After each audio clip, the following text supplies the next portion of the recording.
ক্ষমতাচ্যুত প্রধানমন্ত্রী শেখ হাসিনার সামরিক উপদেষ্টা তারিক আহমেদ সিদ্দিক ও তার পরিবারের ৬২ কোটি টাকার অবৈধ সম্পদের প্রমাণ পেয়েছে দুর্নীতি দমন কমিশন দুদক। তাদের বিরুদ্ধে আরও ৪টি মামলা করেছে সংস্থাটি।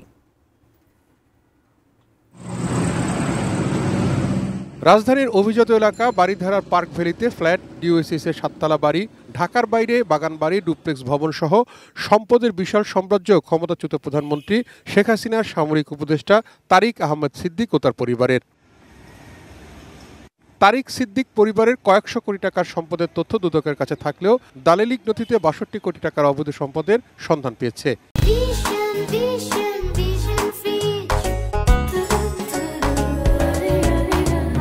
একই সঙ্গে ১২২ কোটি টাকার সন্দেহজনক লেনদেনের তথ্য দিয়ে তার স্ত্রী, ২ সন্তান সহ তারেক সিদ্দিকের বিরুদ্ধে মামলা করেছে সংস্থাটি।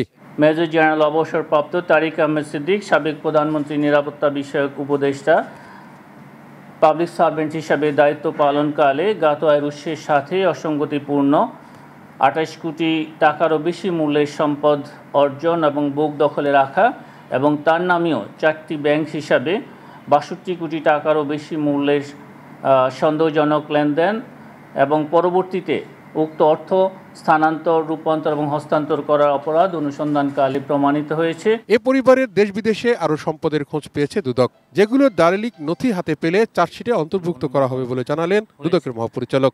তদন্তকালে যদি আরও যে সমস্ত সম্পদ দেশে এবং দেশের বাইরে রয়েছে, যেগুলি এখনও তথ্যাদি, দালালিক প্রমাণাদি অনুসন্ধান দলের নিকট আসেনি, সেগুলি যখন আসবে সেই সম্পদ এর সাথে অন্তর্ভুক্ত হবে এবং এর সাথে যদি আরও কারো সম্পৃক্ততা পাওয়া যায় তাহলে সেই বিষয়টিও বিবেচনা করা হবে। বিমানবন্দর উন্নয়ন প্রকল্পের নামে টাকা আত্মসাতের অভিযোগে এরই মধ্যে মামলা হয়েছে তারেক সিদ্দিক সহ সংশ্লিষ্টদের বিরুদ্ধে। আমি বলতে চাচ্ছি না একটা বাজে একটা, কিন্তু আমি তাহিদ সৌরভ, এটিএন নিউজ, ঢাকা।